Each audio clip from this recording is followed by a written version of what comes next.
Hi, today we will discuss about small and medium entities. Introducing group members. Nuranetika, Elif Shakirin, Nurul Iza, Shamira Eliana, Aliyo Sabrina, Amira Liana. Let's go. Introduction to SME in Malaysia. Small and medium enterprise SMEs are the foundation of all economies and a major driver of economic growth and important contributors to job creation and global economic development.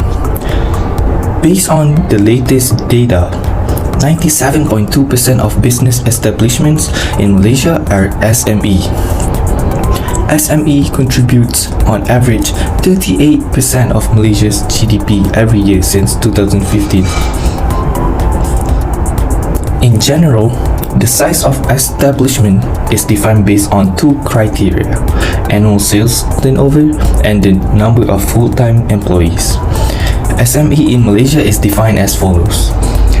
Manufacturing sectors are defined by sales turnover not exceeding 50 million ringgit or number of full-time employees not exceeding 200. For service sector and other, the sales turnover must not exceed 20 million ringgit or the number of full-time employees not exceeding 75. All SME must be entities registered with Suruhanjaya Syarikat Malaysia, SSM, or other equivalent bodies. However, this definition of SME excludes a company that is public listed in main board in Malaysia or other countries, a subsidiary of public listed company in main board in Malaysia or other countries, and a subsidiaries of large firms, multinational corporations, government-linked companies, Ministry of Finance incorporated companies, and state-owned enterprises. Two causes of financing problem for SME. Many banks prefer to allocate their resources to large enterprise rather than to SMEs. The reason is that large enterprise have a lower risk of default and their financial statements are clear. However, SME are riskier, mainly from the point of view of lenders, and they do not have clear accounting information. One of the causes of financing problems for SMEs is securing initial funding. SME can be directly tied to initial undercapitalization. It is not enough to have a fantastic idea to assure the company's survival. In certain circumstances, businesses fail to debut due to a lack of cash on the part of the founders. The problem of initial undercapitalization, on the other hand, can be avoided with proper preparation. SME do not create adequate cash flow and are unable to access types of financing such as debt or equity because they do not have enough money to conduct routine business operations and pay creditors. This situation might tarnish the company's image, making banks wary of lending money to small and medium-sized enterprise. The second cause of SMEs financing problems is the inability of SMEs to make the greatest use of existing opportunities. There are many existing opportunities for SMEs to raise finance, and a financial institution is one of them. However, many SMEs consider it as a waste of time because most financial institutions prefer financing large business loans as to small business loans.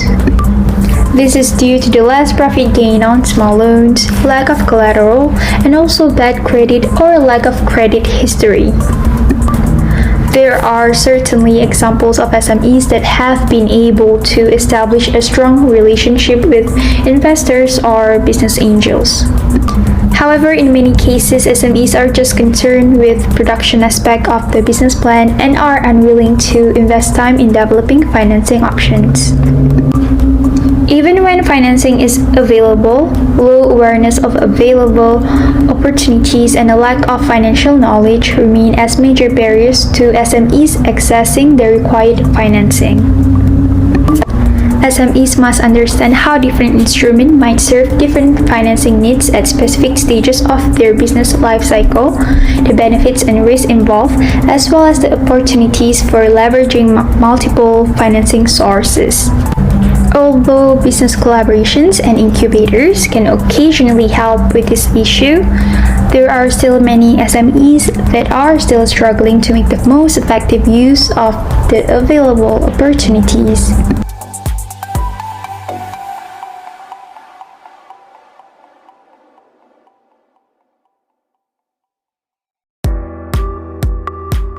Financial support program has been introduced and implemented to mitigate the impact of the COVID-19 pandemic on SME.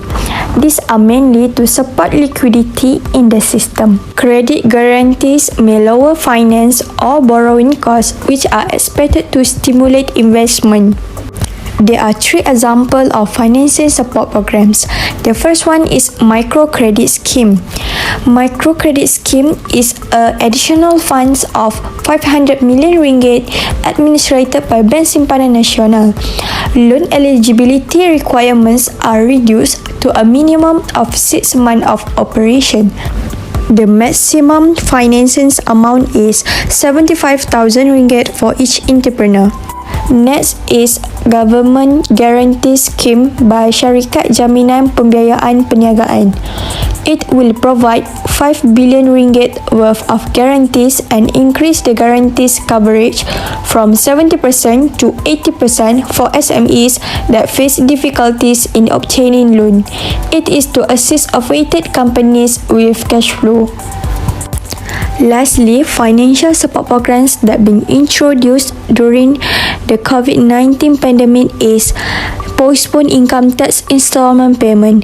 Start from 1st April 2020, all SMEs are allowed to postpone income tax installment payments for a period of 3 months. Another opportunity that SMEs can grab during this pandemic is digital economy transformation. Digital transformation of the economy is altering conventional notions about how businesses are structured, how consumers obtain goods and services, and how states need to adapt to new regulatory challenges. The future of work, especially since the COVID-19 pandemic, is also contributing to the digital economy. There are some examples of digital economy transformation that can help SMEs. The first one is by digital marketing.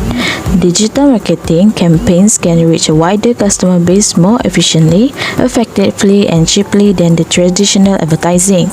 For example, platforms such as Facebook, Instagram, or YouTube enable firms to promote their business via digital advertising with flexible pricing plans. The second one is e-commerce. E-commerce via platforms such as Lazada and Shopee help firms overcome geographical limitations and lower the cost of entry for entrepreneurs and SMEs, allowing them to compete with established firms. The third one is procurement and inventory. Digital procurement software and inventory management system reduce costs and streamline business operation as they reduce the manpower required to manually check and update inventory.